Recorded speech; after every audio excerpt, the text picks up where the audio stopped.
This is the Sixth Man Show, an Orlando Magic podcast, with your hosts, Luke Sylvia and Jonathan Osborne, covering all things Magic basketball. By fans, for fans. Go Magic!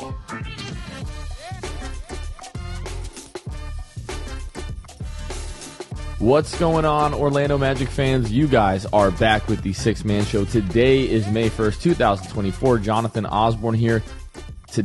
This morning, joined by producer Kevin Tucker. Producer Kevin, the Magic lose tonight, 104-103 in Cleveland in Game 5, and now they trail 3-2. How are we feeling? Well, definitely different than I felt after Game 4. Coming into Game 5, was feeling pretty confident. Not overly confident, but I think if to sum it up, how I'm feeling curious, because I'm curious how this young team is going to respond to having their backs up against the wall for the first time in their NBA careers on Friday. Obviously, we'll talk more about that later, but all in all, I'm doing okay. And I guess looking forward to talking more about this Game 5 with you.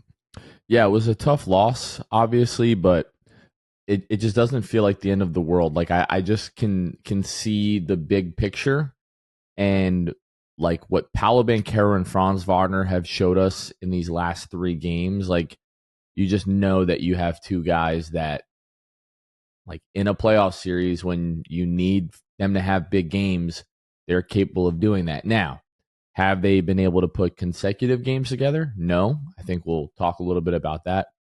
But we're recording this just before 1 a.m. I've now driven back from Orlando, mostly in silence, apart from listening to the post-game pressers from Mosley and from Paolo and from Franz. Which, shout out to Jamal Mosley, finished second in Coach of the Year voting, well-deserved. But yeah, a lot of sighs, a lot of those on the way home, because, man, this game was just right there, and literally comes down to just making 1 or 2 more plays, and you're able to pull this one off. So that really sucks. I want to let you all know, obviously, Game 6 coming up on Friday. If you have the ability to be at that game, you need to be at that game. We need to be going crazier than Games 3 and 4. It needs to be an awesome atmosphere for our guys. They're going to need every bit of help. Cleveland is going to be desperate. As much as they have enjoyed playing at home and winning, they do not want to play a Game 7 with this Orlando Magic team. They barely escaped and barely survived this Game 5. They do not want to be in that situation again. So they'll be playing with a lot of desperation and urgency. I can guarantee you that. So we're going to need to bring it Friday. We're going to have the Sixth Fan Show being filmed outside of Kia. Following that game, our boy Ben will be out there. So after the game, hopefully, the Magic play really well, and we force a Game 7, and you can talk about how excited you are, about Game 6 and how we're looking forward to Game 7. And then if there is a Game 7, obviously we'll have another watch party at Wall Street Plaza. All 3 of the watch parties so far have been incredible. Tonight was definitely the best one, and it had been raining a little bit earlier in Orlando, so I wasn't sure what the turnout was going to be. But folks sort of trickled in, during the first quarter, and man, that place was alive in that fourth quarter. It was so much fun. But we'll have another watch party at Wall Street if there is a Game 7, and then there will be another episode of the Sixth Fan Show that will be filmed after that game. Hopefully we're celebrating a series win, and we're talking about Boston or Miami, whoever that ends up being. And can I just also add, after Game 6, win, lose, draw, doesn't matter, on Friday, we'll be live, the 3 of us again, Jonathan, Luke, myself, live on YouTube after that game. Again, hopefully it's a fun one, celebrating forcing a Game 7. Maybe it's a recap of the series and the season and a farewell to the season. Who knows? But either way, you'll want to tune into that one live on YouTube after the game. Yeah, I really hope that that's not like a series and season autopsy kind of episode, because that'll just be really, really depressing. But Kevin, earlier in the day, we got news that Jarrett Allen, dealing with the rib injury, was going to be questionable. And then 20-25 minutes prior to tip, he was ruled out, and it just felt like, man, like, who knows how much time he's going to miss. But Game 5 on the road, no Jarrett Allen, who is, I don't think it's a crazy take to say the first 4 games he was Cleveland's best player. And man, it just felt like you really needed to get this one. You don't end up getting this one. You get out to another slow start. And then the Magic are sort of able to chip away at the lead a little bit. I think they were down by as much as 10 in that first half, if I'm not mistaken. But you're able to go on a nice run to end the first half. You're down 1. And then we'll talk about this, but the second half was just blow for blow. It was really a heavyweight title fight. These teams just throwing haymaker after haymaker at one another. Each time the Magic went on a run in this game, JB Bickerstaff maybe has not been perfect throughout this series, but I felt like his utilization of his timeouts was almost perfect in this game for the most part. Each and every time the Magic gained momentum and went on a run, there was a Cleveland timeout, and they almost always responded with a run of their own to push the lead back out to 6 or 7. Magic go on another run, another Cleveland timeout, like clockwork. There were 17 lead changes in this game, and there were 8 total lead changes in this series prior to tonight. And, I mean, we're going to talk about Paolo Banchero. I know that 39 points in this game. Just if there was any doubt in your mind that this kid is an absolute superstar ascending, 39 points, 8 rebounds, 4 assists. Yes, the 5 turnovers, we'll talk about that, but he was 14 of 24 from the floor, 4 of 7 from behind the arc, 7 of 8 at the free throw line in a game where free throws were a problem. Paolo Banchero and Franz Wagner were not the problem at all. And Paolo just made shot after shot in that second half. He was the reason that you had a chance to win this game, at the end, down to about 90 seconds to go, pulls a early shot clock 3. Not the shot that you want. I know you've talked about that in the post-game live. People have talked about that on, Magic Twitter and the subreddit and so on and so forth. But I really can't fault the kid. He had it going. He was making everything. He had hit a 3 just a couple of possessions before. Do you want to see a paint touch on that possession? Absolutely. If Paolo makes that shot, we probably win this game. We're talking about just like a legendary 40-point performance and how awesome he was. So I don't want to harp on it too much. But this was one of those games where, like, can he get a little bit of help from anybody else? And that just really never came. And yes, you lose this game by 1. You really lose this game by 4. Paolo hits a 3 at the end that Cleveland is totally fine with you taking. But this game just came to... I don't want to blame it on any one play. This is not the game to do that. There were numerous plays throughout the game that could have and maybe should have went the Magic's way, and it didn't. But, man, what a performance, and it just makes this loss sting a little bit more. Yeah, you said it. I was literally just about to say it ends up being, like you said, 4-point game basically, but really it's a one-possession game coming down the stretch, right? Franz gets that layup going, to the basket. First off, great play by Evan Mobley, by the way. That was an incredible block. Like, hats off to him.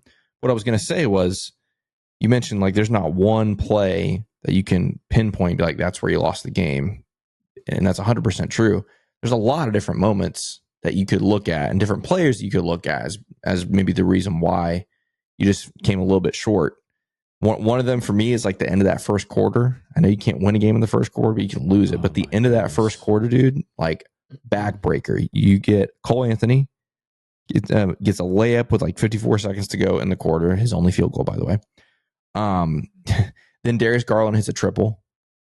Then Cole misses a 3. Then the Cavs come back and Marcus Morris misses a jumper, get off, and the rebound gets batted around. Mo Wagner gets it.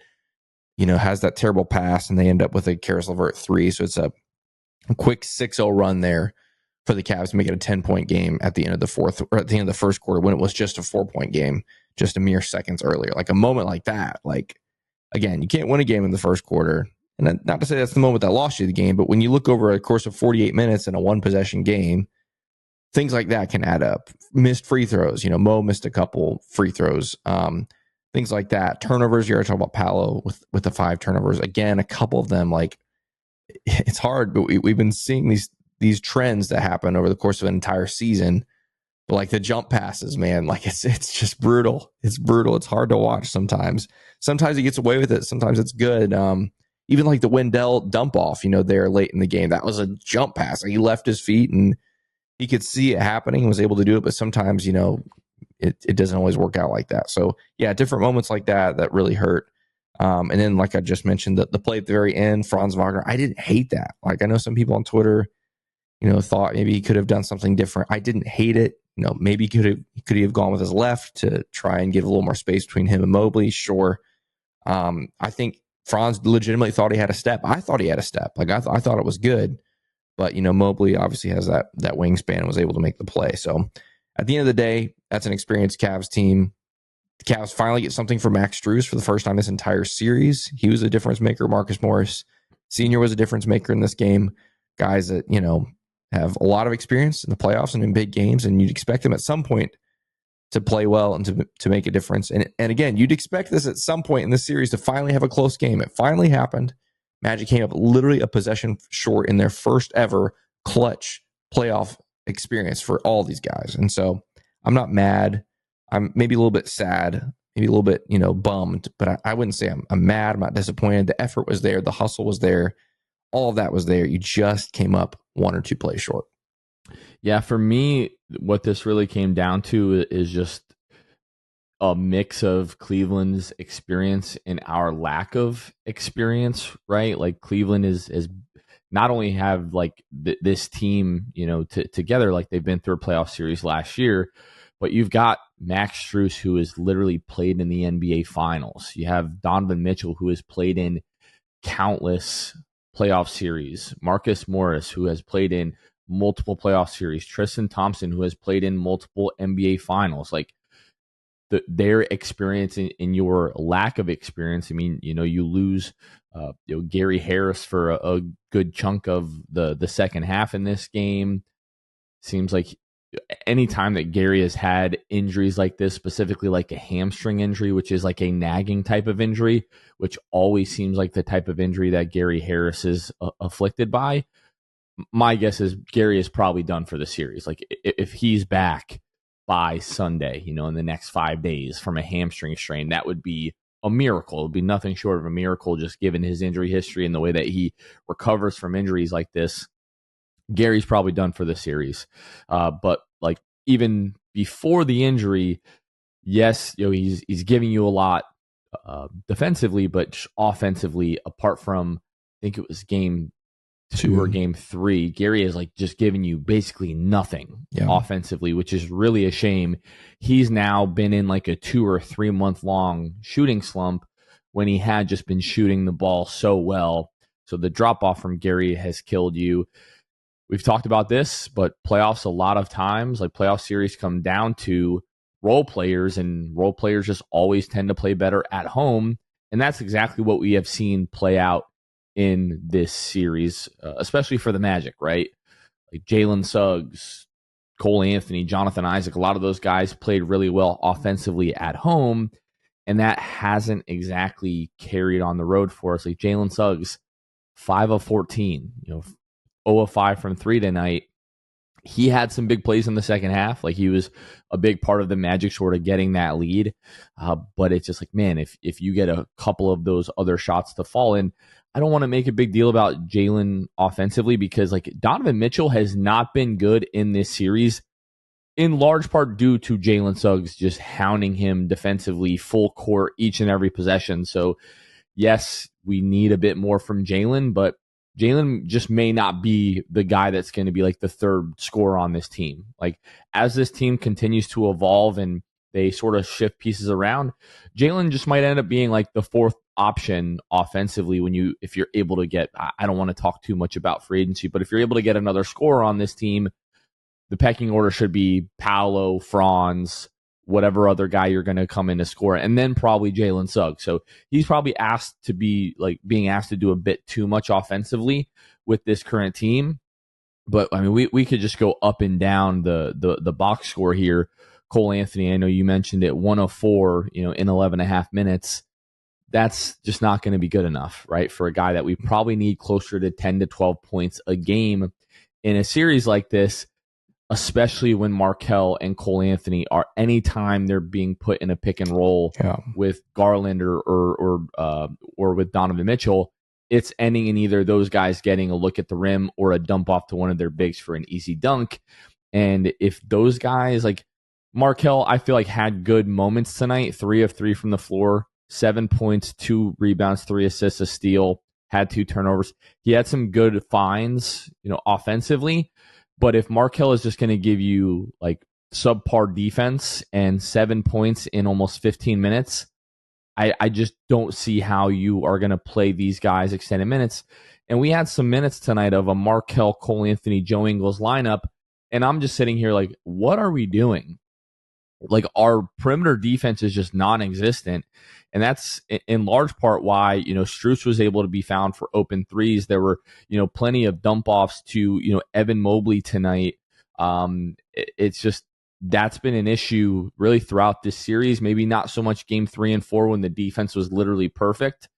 If the defense is not literally perfect on the road, you're going to have a tough time, winning some of these games. So credit to the Magic's effort. That was absolutely 100% there.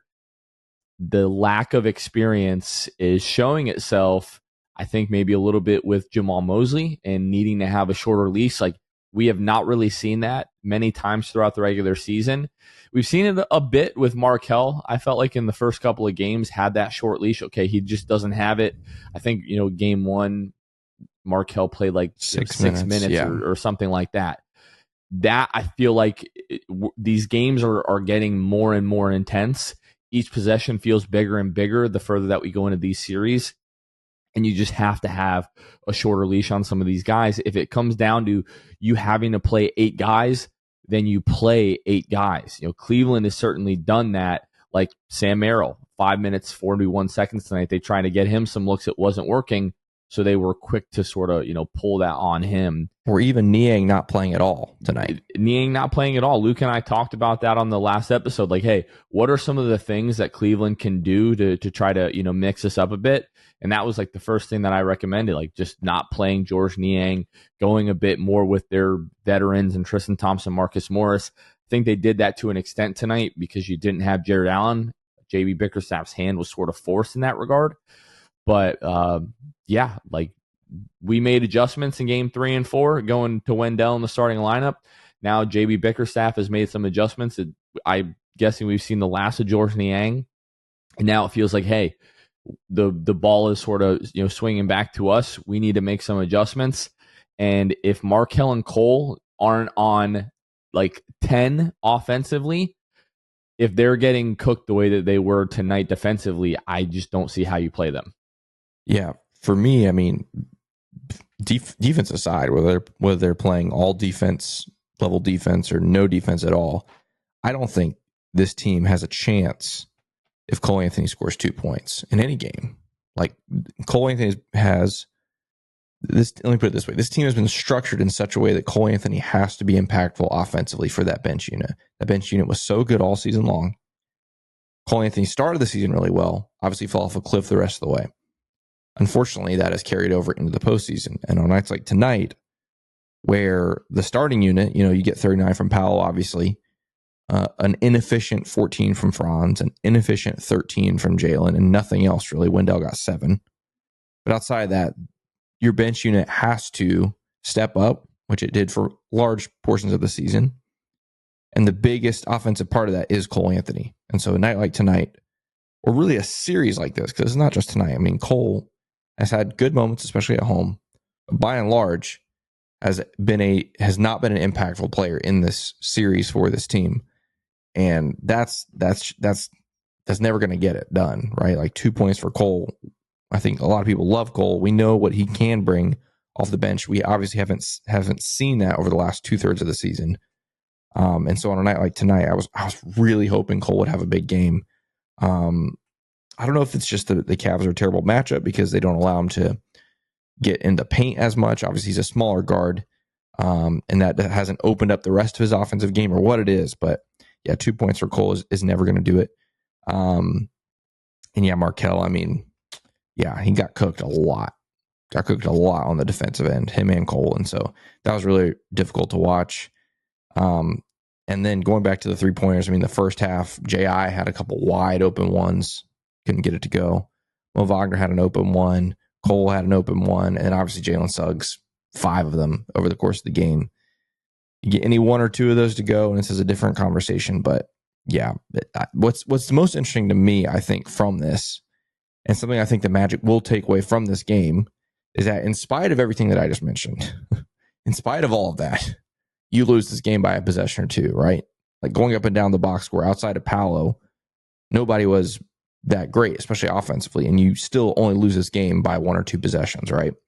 And so I think if the Magic can force a game 7, which I think is a big if, by the way, as well as the Magic played in game 3 and 4 at home, there is absolutely a chance that Cleveland comes in and plays really well in game 6. Especially now without Gary Harris. Right. I can almost guarantee that you won't have Gary Harris on Friday. Right. And so if the Magic were to force a game 6, I don't think this Magic team is going to be scared of a game 7 in Cleveland. Like, I really don't. Like, they haven't been scared of anything all season long. So I think Magic fans can take, confidence in that. And I think they can look back on games 1, 2, and 5 and go, 1 and 2 didn't play great, lost by double digits, even though we had it in single digits in the fourth quarter in both of those games. Game 5, we lost by a couple possessions. And, outside of Paolo, team scored, 60-something points, So I think there'll be some confidence there. I don't think that'll be an issue. But you got to win game 6. Obviously, it's a Captain Obvious statement, but I think that's going to be a lot tougher than games 3 and 4 were. I was thinking about this on the drive home. I really feel like this series is just going to end up coming down to Cleveland having home court advantage. Like, I really believe that if the Magic had 4 home games in this series, and I might feel very differently about this after Friday, depending upon, how we play. But just how much better this team has looked at home versus the road, I feel like there's a good chance that, hey, if you pick up that win in Charlotte or Houston at the end of the year and you end up tied with Cleveland and then it goes to the second tiebreaker, the Magic winning their division and they end up the 4 seed, I feel like this series, could have went a little bit different. And I don't want to sit here and talk about, this series as if it's over, because what was really encouraging for me and something that I feel like the Magic can sort of draw from is just how great they looked that final game against Milwaukee. Like, we talk about, this team hasn't really had their backs up against the wall. That felt like our backs were up against the wall, true. That game 82, right? Like, if you don't win that game, you're headed to the play-in, and then who knows what can happen. So, yeah, that's not exactly win or go home, but it's pretty close. And this team, like, they came out swinging in that game.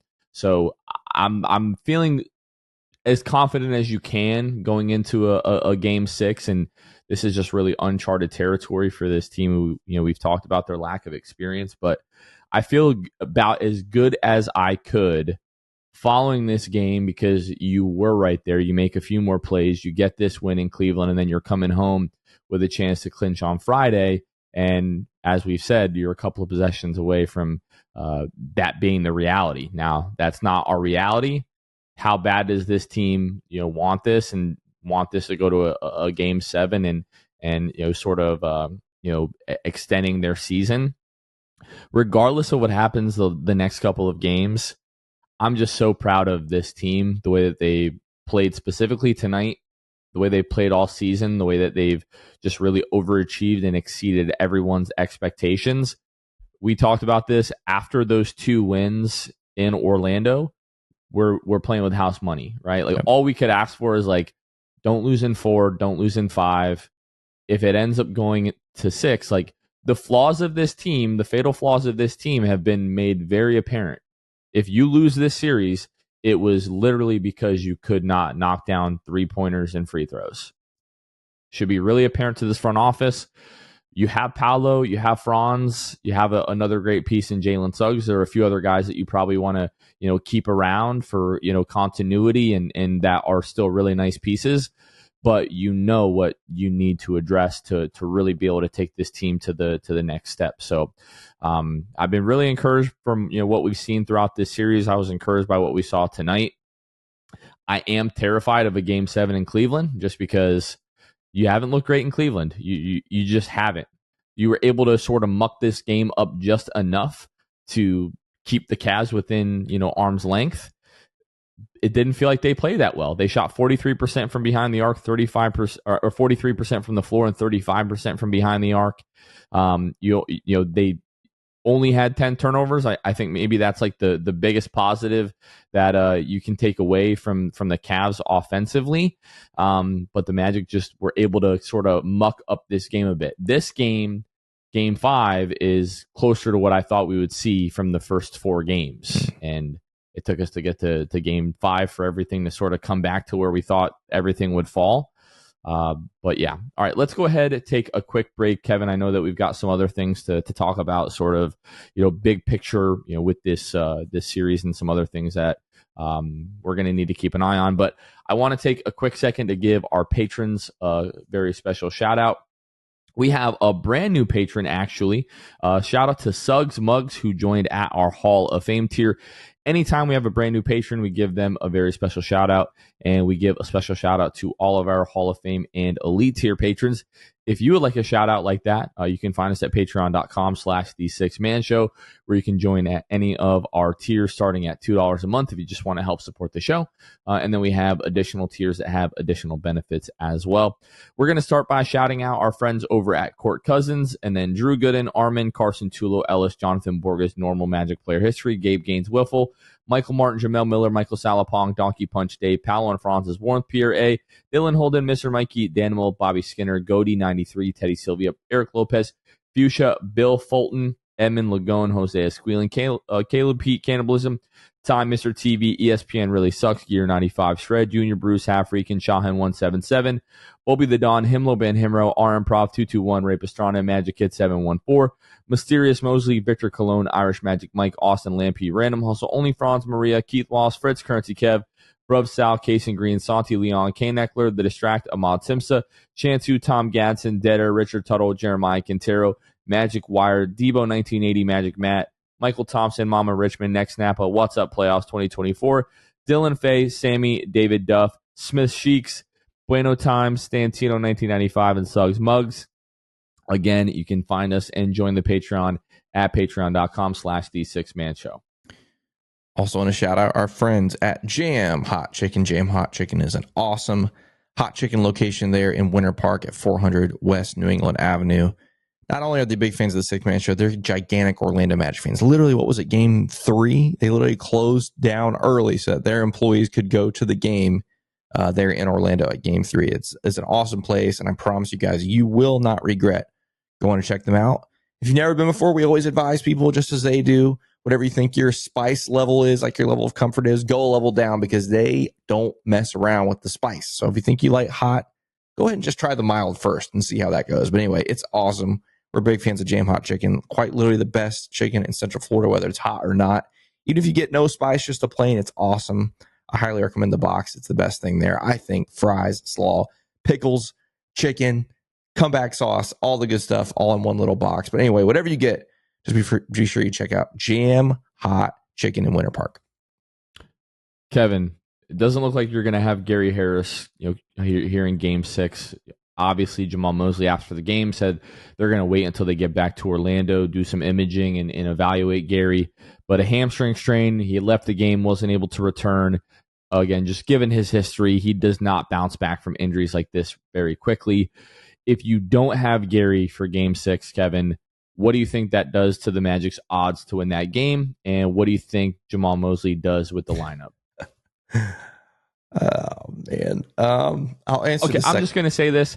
You have to play Anthony Black. If you don't play Anthony Black and you're going to trot out Markelle Fulton, Cole Anthony out there to try to slow down Darius Garland, we don't have a chance. Put Jonathan Isaac in the starting lineup. Put him on Darius Garland. That right now feels like our only option. Jonathan, he's not playing Anthony Black. I know. I don't understand it, man. People are going to say like a rookie is not going to make the difference in a playoff series. At least prove to me that is true. Right. Yeah, you know I'm right there with you, but no, he's not going to do that. It's been proven. I've said it many times on the postgame live, sometimes on this show.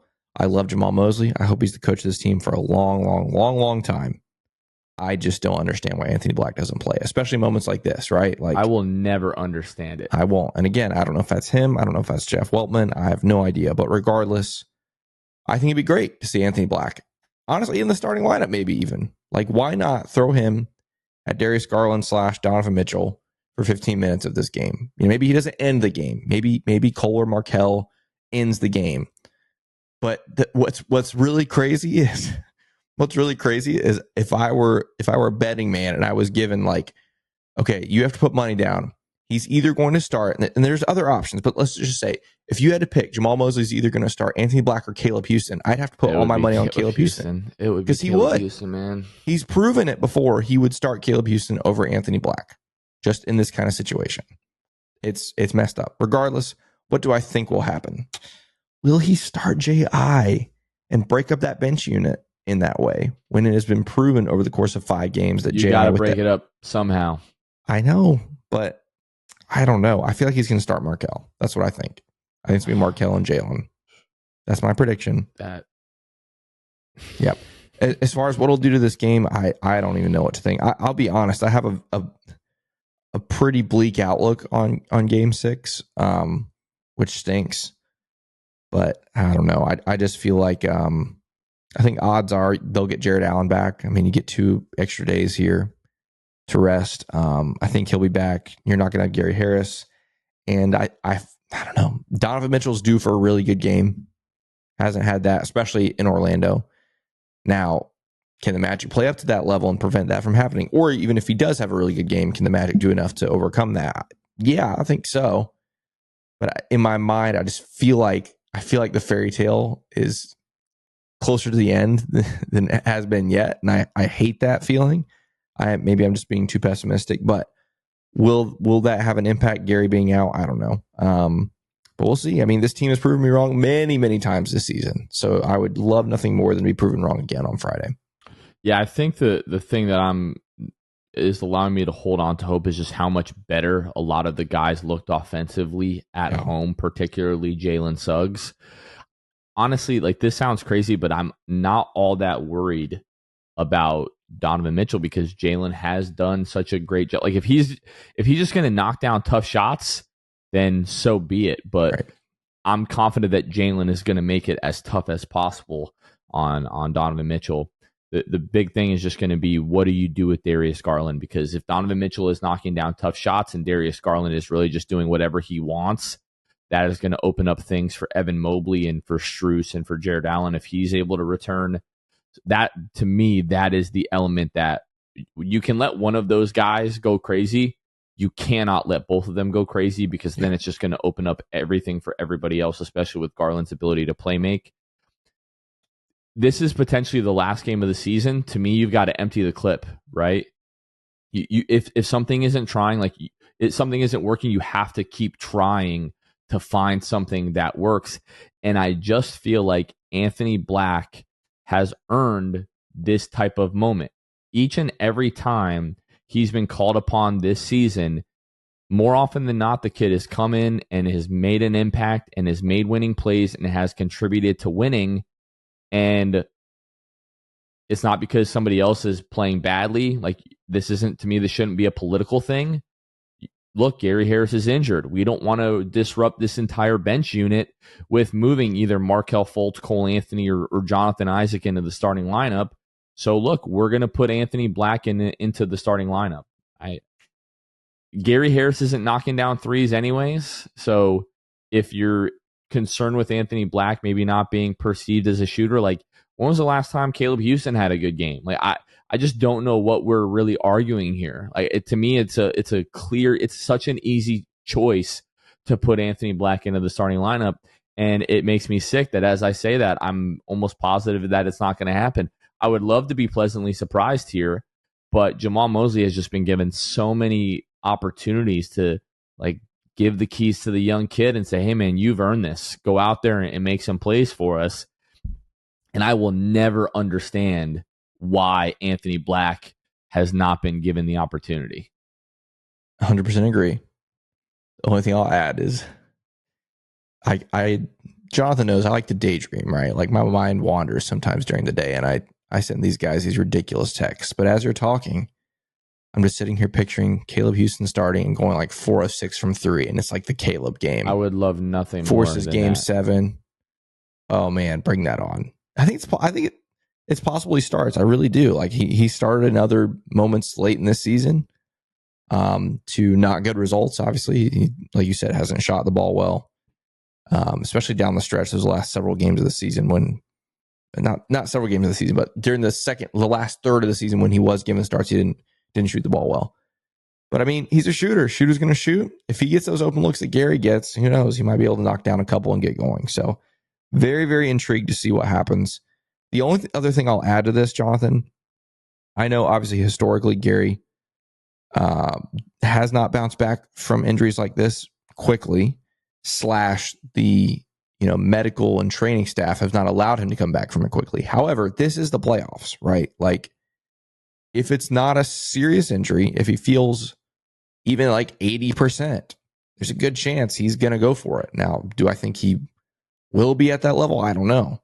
But there's a big difference between, a random Tuesday in Charlotte where he might have sat this game out in February. I mean, like, he might have sat this game out with a slight injury versus win or go home, game 6 in the playoffs.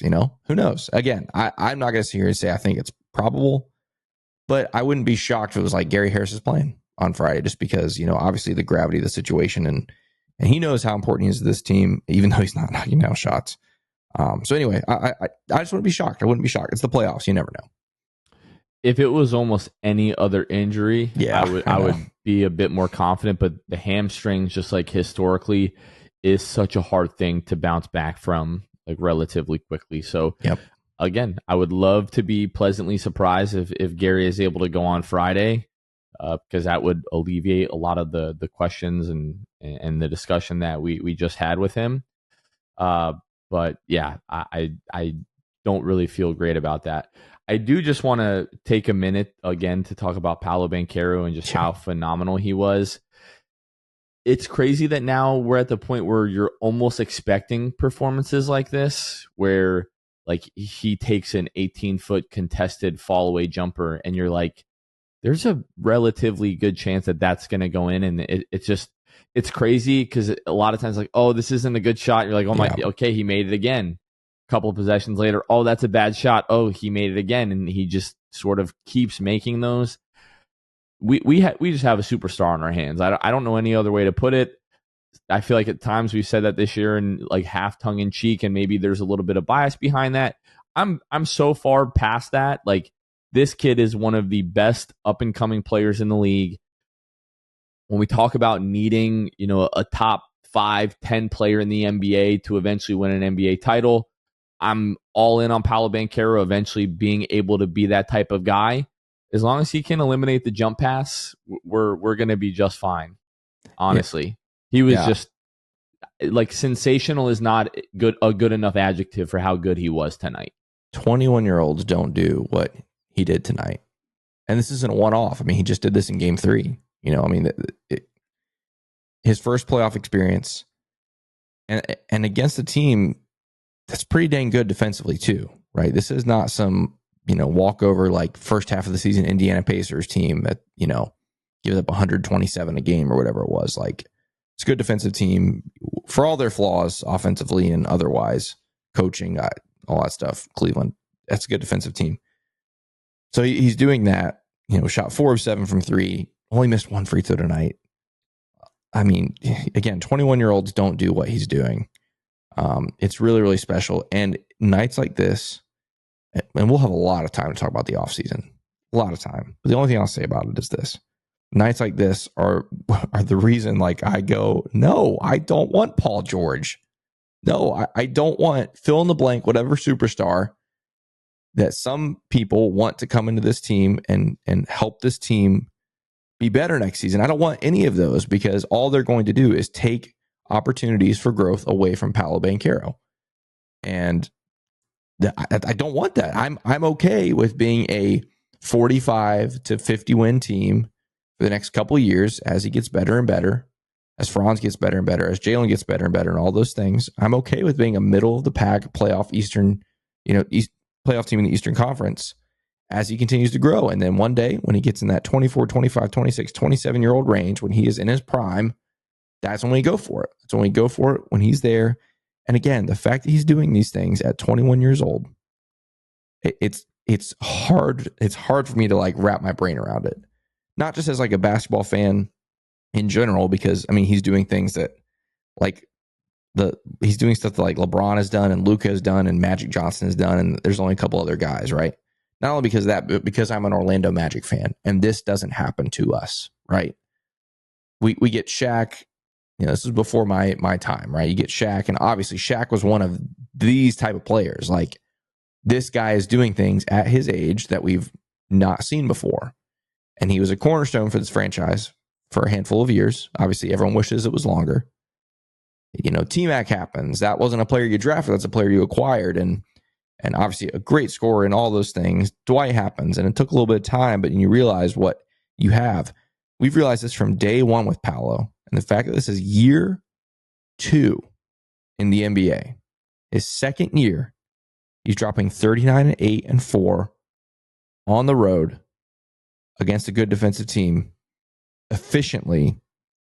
Again, my brain has a hard time not just accepting this today, but my brain has a hard time thinking about 5 years in the future, because that I can't do it. There's been like some whispers of this really throughout the season, but especially the last couple of days on Magic social media. If Paolo is here long enough, he is going to go down as the greatest Magic player of all time. Oh yeah, like if the kid is here for 10 years, it will be inarguable that he is just going to end up the greatest Magic player of all time. He's that talented. And I know we're going to talk about Franz here. And to me tonight, the crazy thing was they were sort of like okay with Paolo going one-on-one, right? Like, we weren't seeing the doubles. Like, that was reserved for Franz tonight. Right. Like, they were like, we are not going to have a replay of game 4 where Franz has 34 and, Paolo had 9 in that game and the Magic still sort of win going away. Franz, 14 points, 3 of 11, 1 of 6 from behind the arc, 7 of 8 at the free throw line, 5 rebounds, 6 assists, a steal, a block. I don't want to give Franz necessarily a pass for tonight because we needed him to be better, but Franz is not accustomed to seeing the defensive attention that he was seeing tonight. Like, usually that is reserved for Paolo Banchero, and they were just like, if Paolo's going to be the one to go scorched earth and kill us, then we're fine with that, but we're not going to let that be Franz Wagner. So some people are like, oh, can these guys play together long term? They play similar positions and they have similar roles. Like, once these guys figure out how to do this, and once we get some more offense around the two of them, and you don't have the luxury of double and triple teaming one or both of these guys, and they're able to play more freely, and they're, have more advantages due to spacing, and they're able to attack mismatches more frequently. Like, we have 2 like all-star level players on our hands in Paolo Banchero and Franz Wagner. And to think about what these guys could be 2, 3, 5, 7, 9 years from now, like, I don't want to go to the offseason just yet, right? Because we could still win Game 6, we could still win Game 7, but I'm coming away from this game saying, regardless of what happens in these next 2 games, I don't care if you lose Game 6 by 60 points. To have any type of view of this team that is anything other than overwhelmingly positive, not only on what they achieved in this season, in this postseason, but looking at them long term, respectfully, I feel like is so far missing the mark. Like, we are set up for the next 7 to 12 years with these 2 guys. I'll throw Jalen Suggs in there. Whoever else you want to throw into that conversation, there's going to be pieces that are moved around, but we are in such a good position from top to bottom in this organization. When you look at the roster, the long-term flexibility, like, we are going to be just fine. Now, the front office has to use those resources appropriately and has to make good decisions. But as it is right now, in everything that we have in front of us, the future is as bright as it has ever been for this organization. And like, you can throw any team into that conversation, and I will say, yes, the future now is just as bright as that team that lost in the 2009 finals or the 1995 finals. Like, this team absolutely is going to have the potential to reach those levels, if not exceed them, and win it all. Absolutely. I think, yeah, we're just a handful of years away from that. I think coming back to this series here, I mentioned earlier that I felt like Donovan Mitchell's due for a big game, right? And as you're sitting there talking about Paolo and Franz, I was like, you know what? Paolo and Franz haven't had a good game on the same night, you know? Now, unfortunately, that happened a lot in the regular season, right? Like they would take turns, but every once in a while they'd have one of those. So I think maybe they're due to both have a good night together, you know? Maybe they don't get it Friday. Maybe the Magic find a way to win without that. But so then maybe game 7, maybe Paolo and Franz have a great game. Maybe it is Friday, Paolo and Franz. All I'm saying is it hasn't happened yet. So maybe they're due. And how fun would that be if we can find one of those, whether it's game 6 or game 7, that Paolo and Franz go off, you know, and find a way to lead this team to victory. Like you said, future's bright. And even the series, you know, it's not over. You're down 3-2. You get a game at home. You've played really well at home all season. You played obviously really well at home in this series. And so I'd like to think the Magic have a pretty good chance to force a game 7 on Friday. Trying to look on ESPN right now, the Magic open -3.5 favorites in this game 6. So yeah, why not? Well, we're going to be in the building. You, myself, Luke will all be there for game 6, and the nausea in my stomach is turning into knots already. We've got Wednesday and Thursday to get through, and we still don't know what time that game is going to be on Friday. Most likely going to be 7 o'clock. Yeah, well, so what it comes down to is the Miami-Boston game that'll happen tonight as you guys are listening to this on Wednesday night. If Miami finds a way to win that game 5 in Boston, which would be insane. If Miami does find a way to force a game 6, then the Magic game would be basically the Miami game would be at 7, Magic game would be at 8, and then the Clippers Mavericks would be at 9:30. So, but if Boston wins Wednesday, which I think most people expect they would do at home, it would be Magic at 7 on ESPN, followed by the Clippers Mavericks at 9:30 on ESPN. So I would guess it's probably a 7 o'clock, but obviously we'll wait and see how Wednesday night goes with the Celtics. Yeah, and then I know Kevin's already mentioned this, but after that game, we're going to have another crossover event with the post game live with the 6-man show, and looks like we'll be recording from our secret location again. Shout out to our friend Gody. I haven't texted him about that, so Gody, if you're hearing this first, I'll text you later. Well, there it is then. Yeah. Well, there we are. I thought that had already been discussed, but nope. All right. Surprise. Open. He said the invitation was open, so we'll be fine.